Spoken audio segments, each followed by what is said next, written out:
Bismillahirrahmanirrahim. Assalamualaikum warahmatullahi wabarakatuh. Alhamdulillah kita bertemu kembali pada sesi kali ini. Sesi kali ini kita akan membahas akuntansi kegiatan usaha persekutuan. Di sesi sebelumnya kita sudah membahas tentang persekutuan ya, tentang contoh-contoh persekutuan. Ada juga beberapa perhitungan yang sudah kita coba lakukan, misalnya ketika ada 2 atau 3 orang, 2 atau 3 usaha bergabung membentuk satu persekutuan. Kita sudah belajar di sana. Nah, untuk sesi kali ini yang kita akan bahas adalah akuntansi kegiatan usahanya. Ya, akuntansi kegiatan usahanya. Pada dasarnya, akuntansi kegiatan usaha persekutuan ini tidak berbeda dengan akuntansi kegiatan usaha-usaha yang lain. Ya, tidak ada berbeda karena pada dasarnya kan persekutuan ini juga orientasinya adalah profit, mencari laba. Sehingga tujuan utama dari akuntansi sendiri adalah terselenggaranya catatan atau proses pembukuan untuk bisa menentukan ini kegiatan usahanya laba atau rugi. Nah, untuk itu persekutuan harus dianggap sebagai unit usaha yang terpisah dari pemiliknya. Laba atau rugi ditentukan berdasarkan perbandingan antara jumlah seluruh pendapatan dan biaya menurut dasar waktu atau biasa kita kenal dengan accrual base. Nah, kriteria yang harus digunakan, kita harus bisa membedakan mana biaya, mana keuntungan yang harus diberikan kepada pemilik. Inilah fungsi dari akuntansi itu. Nah, kemudian yang perlu kita pahami di dalam proses pencatatan akuntansi adalah kita harus bisa menentukan jumlah hak kepemilikan relatif dari para anggota di dalam persekutuan. Maksudnya begini, kalau misalnya di dalam hasil persekutuan mendapatkan laba, nominal laba, maka kemudian nominal laba ini akan menjadi hak dari masing-masing anggota. Ya, hak dari masing-masing anggota. Tergantung dari kesepakatan atau tergantung dari jumlah masing-masing modal yang diberikan, jumlah masing-masing modal yang ditanamkan. Kemudian pembagian laba atau rugi persekutuan kepada para anggota pemilik. Dan yang ketiga adalah penyajian laporan keuangan. Bagaimana menyajikan laporan keuangan? Apa yang disajikan di dalam laporan keuangan? Ya, ini standar saja. Ada neraca, ada laporan perhitungan laba rugi, ada perubahan modal, ada arus kas. Atau mungkin bisa sampai tahap catatan laporan keuangan. Nah, ini tiga poin ya yang perlu kita pertimbangkan. Yang pertama adalah karakteristik dan jumlah relatif hak kepemilikan. Ini hak kepemilikan di dalam dan kewajiban-kewajiban para anggota kepada persekutuan harus diperlakukan dan diperhitungkan secara konsekuen. Ya, atas dasar kriteria hubungan sebagai kreditur debitur di satu pihak antara perusahaan dengan pemilik dan hak-hak pemilik atau defisit modal di dalam perusahaan di pihak lain. Artinya ketika perusahaan ini laba atau ketika perusahaan rugi, ini harus ditentukan hak dari masing-masing anggota persekutuan. Kemudian yang kedua, hubungan sebagai kreditur debitur antara pemilik dengan perusahaan. Kemudian hak pemilikan dan atau defisit modal dalam kepemilikan. Kalau sampai terjadi kerugian atau mungkin modalnya sampai defisit, seperti apa perhitungannya? Ini harus diperhitungkan. Nah, pembagian laba atau rugi dalam persekutuan ini setidaknya ada 5 model, ada 5 cara. Nanti kalau misalnya ada persekutuan, tinggal disepakati mau menggunakan cara yang mana. Ya, ini setidaknya ada 5 cara. Mungkin bisa saja cara-cara ini adalah berkembang lebih dari ini. Sekali lagi semuanya sesuai dengan kesepakatan. Kalau akuntansi sendiri kan fungsinya hanya mencatat sesuai dengan kesepakatan yang sudah kita buat. Ya, 5 model yang standar yang kita tahu selama ini adalah pertama, dibagi sama. Yang kedua, dibagi berdasarkan perbandingan atas dasar perjanjian. Yang ketiga, dengan perbandingan penyertaan modal. Yang keempat, mula-mula ditentukan bunga modal dari masing-masing anggota, kemudian selebihnya dibagi atas dasar perjanjian. Yang terakhir, mula-mula diberikan gaji pemilik dan bonus kepada anggota yang aktif bekerja, sisanya di atas dibagi atas dasar perjanjian. Nanti kita akan bahas satu persatu ya. Di sesi ini kita fokusnya adalah kita akan membahas 5 hal ini. 5 hal ini kita akan bahas secara satu per satu.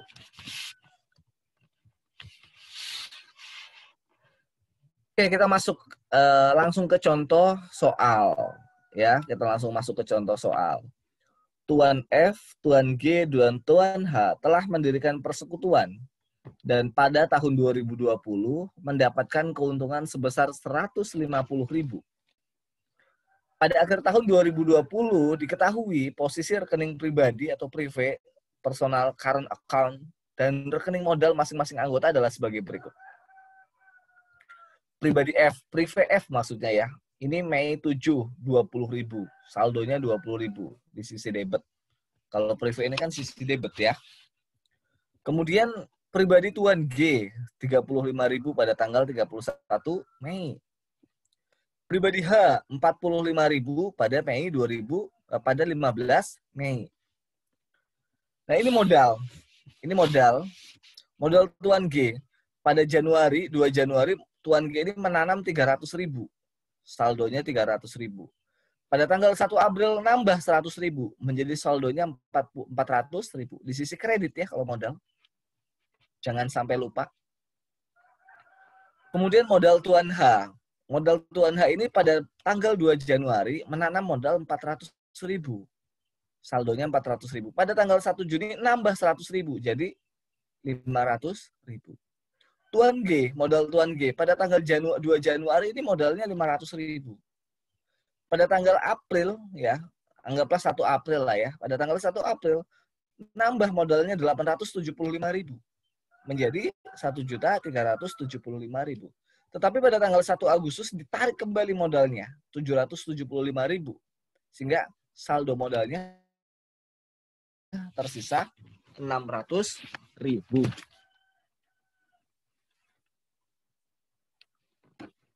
Nah, ini adalah informasi dari modal privé dan rekening privé dan rekening modal dari masing-masing pihak yang bersekutu. Nah, kita akan langsung masuk pembahasan pertama. Jika dibagi sama, tadi kan disebut di atas, disebut di sini, Tuan F, Tuan G, dan H telah mendirikan persekutuan dan pada tahun 2020 mendapatkan keuntungan sebesar 150.000. 150.000 kalau dibagi sama tinggal dibagi saja. 150.000 bagi 3. Maka jurnal yang dibuat laba rugi sisi debit laba rugi 150.000, kemudian sisi kreditnya pribadi F 50.000, pribadi G 50.000, pribadi H 50.000. Tinggal dibagi sama aja. Ya ini nggak ada persoalan kalau ini. Meskipun tentu dalam praktiknya ini sulit untuk seperti ini. Kecuali memang modalnya antara Tuan F, Tuan G, dan Tuan H sama. Tetapi jika modal Tuan F, Tuan G, dan Tuan H berbeda, ini sangat tidak mungkin untuk terjadi. Nah, yang kedua adalah dengan perbandingan atas dasar perjanjian. Ini sesuai kesepakatan. Ya, misalnya kesepakatannya FGH 357. Nah, ini karena kesepakatan bisa saja berubah-ubah ya. Hanya kebetulan di dalam contoh ini adalah 3:5:7.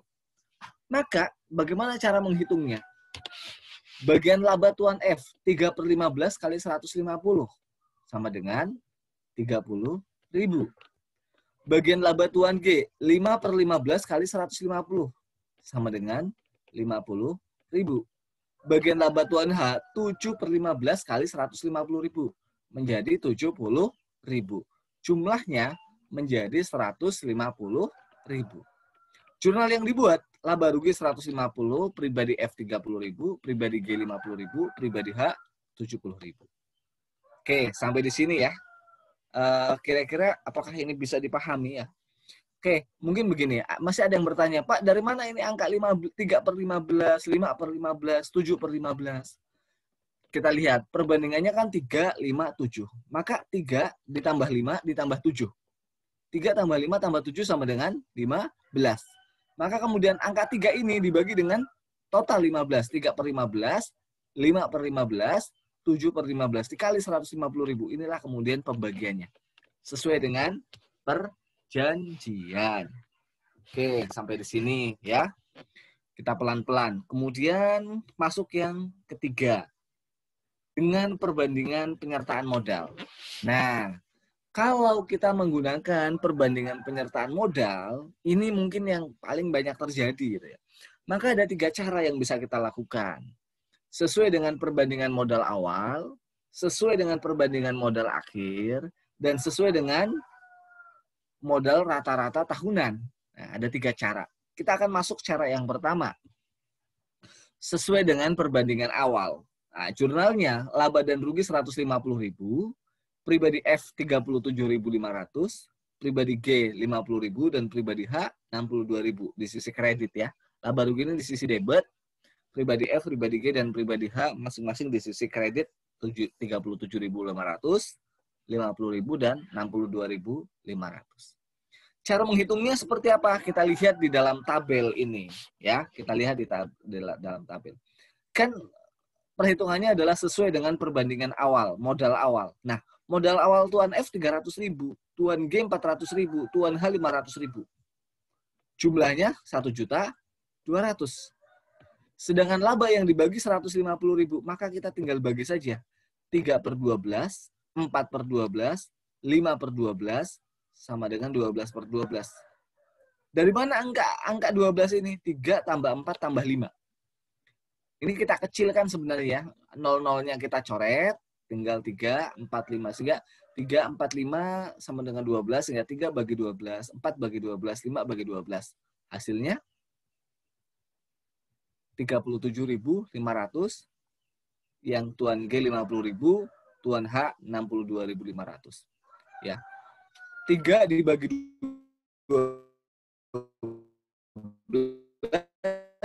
dikali 150 ya, jangan 150. Dikalinya 150. Maka kenalah angka-angka ini. Ini jika dengan menggunakan perbandingan modal awal. Yang kedua adalah sesuai dengan perbandingan modal akhir. Ini sama dengan model yang pertama tadi, dengan perbandingan modal awal. Tetapi modal yang digunakan adalah modal akhir. Ya, kita lihat tadi di sini ya, di mana ya? Sebentar kita lihat kembali ke atas. Nah, ini kan Tuan G modal akhirnya 400.000. Ya, kalau modal awal 300.000, modal akhirnya 400. Tuan H modal akhirnya 500. Terus Tuan G modal akhirnya 600. Inilah angka-angka yang akan kita gunakan.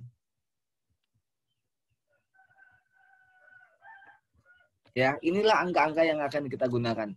400, 500, 600.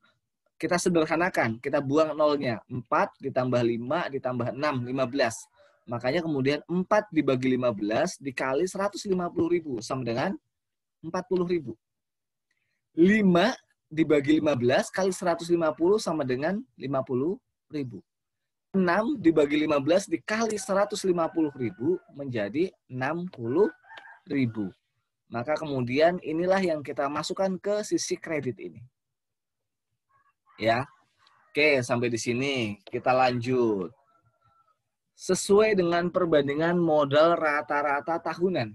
Nah, ini yang agak berbeda caranya. Agak berbeda caranya.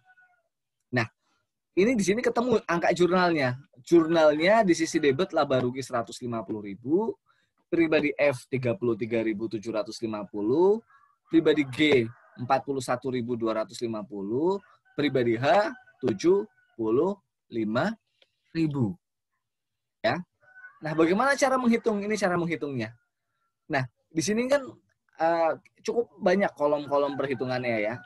Pada tanggal 2 Januari ini 300.000. Saldo modalnya 300.000. Totalnya 3 bulan, menjadinya 900.000. Kenapa 3 bulan? Karena pada tanggal 1 April nambah lagi 100.000. Menjadi modalnya 400.000. Ini April sampai Desember. Sehingga kemudian di sini dihitung 9 bulan. Nah, dari mana angka-angka ini? Dari sini lagi ya. Kita lihat dulu. Naik ke atas. Pelan-pelan. Nah, di sini. Nah, di sini. Ini kan modalnya Tuan G memasukkan modal tanggal Januari, April. Tuan H juga Januari, Juni. Tuan G adalah Januari, April, Agustus. Inilah yang kemudian kita akan hitung rata-rata tahunannya. Ya, kita akan hitung sekali lagi. Ini yang akan kita hitung rata-rata tahunannya.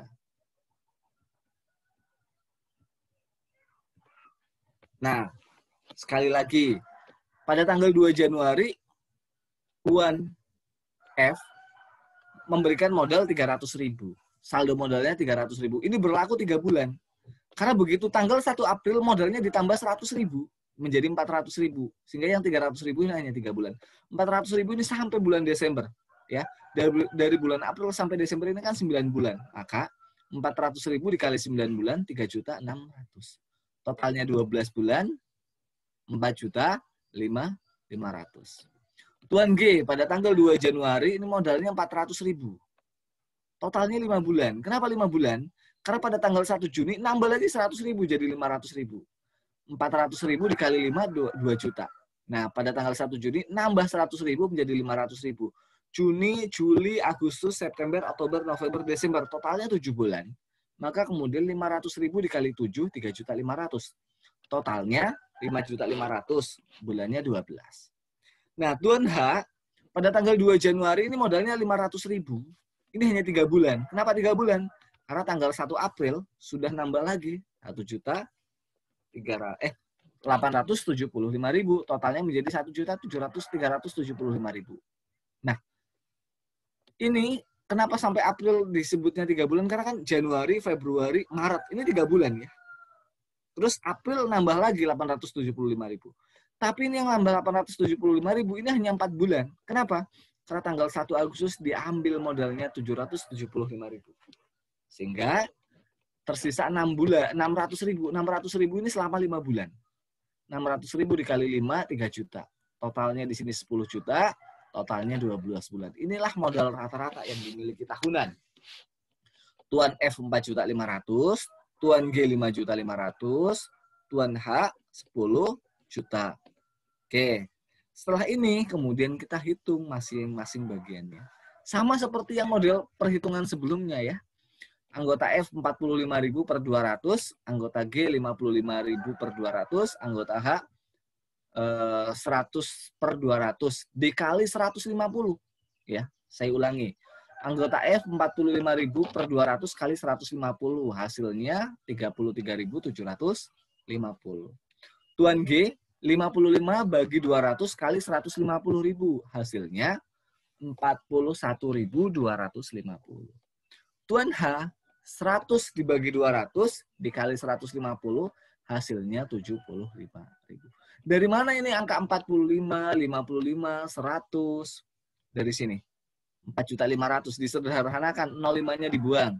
Ini 05-nya dibuang. Maka karena ini 05-nya dibuang, yang ini juga 5 nolnya dibuang. Maka sisa 45, sisa 55, dan sisa 100.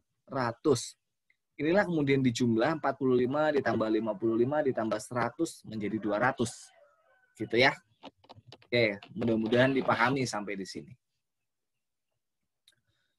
Selanjutnya kita akan masuk ke yang bagian terakhir.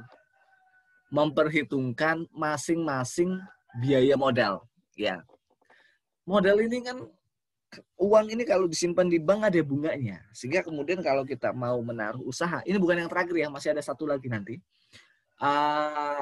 Kalau kita menaruh modal, maka modal itu harus kita perhitungkan bunga modalnya. Ini misal ya, disepakati. Bunga modalnya 6%. Dan sisa yang dibagi dengan perbandingan 2:2:1 FGH. Ini kesepakatan ya, angka 6% dengan angka 221 bisa berubah. Ya. Maka jurnal yang dibuat laba rugi pada sisi debit 150.000, pribadi F 42.500, pribadi G 47.500, pribadi H 60.000. Nah, dari mana angka-angka ini? Kita lihat di sini. Dihitung berdasarkan modal rata-rata tiap bulan. Ya, sekali lagi dihitung berdasarkan modal rata-rata tiap bulan.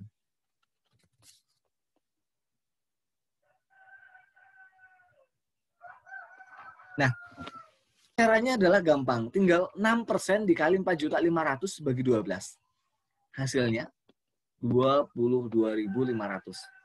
6%, 6 dikali 4.500 dibagi 12. Dibagi lagi 100. Hasilnya 22.500. 6% dikali 5.500.000 dibagi 12 dibagi lagi 100. 27.500. H, Tuan H, 6% kali 10 juta dibagi 12, 50.000. Inilah bunga modalnya. Pak, dari mana angka 4.500.000, 5.500.000, 10 juta? Kan tadi kita sudah menghitung di sini. Kita sudah menghitung gini, jumlah modal rata-ratanya. Tuan F 4.500.000, Tuan G 5.500.000, Tuan H 10 juta. Nah, karena sudah ada di sana, kita tinggal gunakan. Ketemulah angka ini. Kemudian cara membaginya, maka kita tinggal bagi. Bunga modal 22.500 untuk Tuan F, Tuan G 27.500, Tuan H 50.000, totalnya 100. Sisa labanya kan 50.000. 50.000 ini kemudian kita bagi 2:2:1. Caranya seperti apa? 2 dibagi 5 dikali 50.000. Hasilnya Tuan F 20.000, Tuan G 2 dibagi 5 dikali 50.000, 20.000, Tuan H 1 dibagi 5 dikali 50.000 sama dengan 10.000. Maka jumlahnya Tuan F 42.500, Tuan G 47.500, Tuan H 60.000, totalnya 50.000. Sama dengan penjurnalan yang dibuat ini. Oke, mudah-mudahan dipahami. Sekarang kita masuk ke sesi yang terakhir. Sebelum dibagi, memperhitungkan gaji. Kan usaha ini ada yang mengoperasikan. Ya, maka orang-orang yang mengoperasikan layak mendapat gaji. Misal ini ya. Misal Tuan F, Tuan G, dan Tuan H masing-masing menerima gaji sebesar 2.750, 2.500, dan 2.250 per bulan. Sedang sisanya dibagi sesuai dengan perbandingan modal akhir. Maka jurnal yang dibuat, laba rugi 150 sisi debit, pribadi F 49.000 sisi kredit, pribadi G 50.000 sisi kredit, dan pribadi H 51.000 sisi kredit. Dari mana angka-angka ini? Kita lihat di sini. Kan gajinya per bulan 2.750. Maka Tuan F 2.750 dikali 12, 33.000. Kemudian Tuan G 2.500 dikali 12, 30.000. Tuan H 2.250 kali 12 sama dengan 27.000. Nah, gaji pemiliknya Tuan F 33.000, Tuan G 30.000, Tuan H 27.000. Totalnya 90.000. Ya, totalnya 90.000. Kemudian sisa labanya, tadi di atas sudah disebut, sisa labanya ini dibagi dengan perbandingan modal akhir. Maka ketemu angka lah, sisa labanya Tuan F 16.000, Tuan G 20.000, Tuan H 24.000, sama dengan 60.000. Maka 33 tambah 16, 49, 30 ditambah 20 sama dengan 50, 27 sama tambah 24 sama dengan 51, 90 tambah 60 sama dengan 150. Angka ini sama persis dengan jurnal yang ada di sini. Mungkin masih ada yang bertanya, Bapak dari mana ini angka 16.000, 20.000, 24.000? Ingat, di sini sisanya dibagi sesuai dengan perbandingan modal akhir. Sisanya kan 60.000. 60.000 ini dibagi dengan perbandingan modal akhir. Kita kembali ke perbandingan modal akhirnya.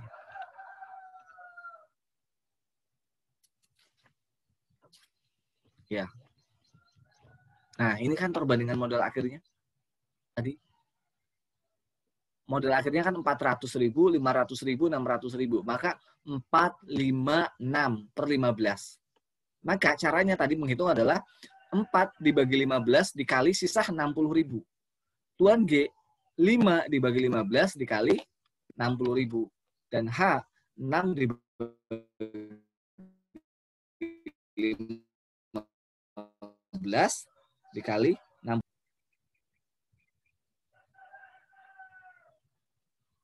Jadi hasilnya ketemulah angka-angka yang tadi ya. Ketemulah kemudian angka-angka ini. 16, 20.000, dan 24.000. Jadi modal akhirlah yang kemudian dihitung. Nah, saya kira sampai di sini. Semoga dipahami. Nanti kita bisa lanjut dengan latihan soal. Terima kasih banyak. Assalamualaikum warahmatullahi wabarakatuh.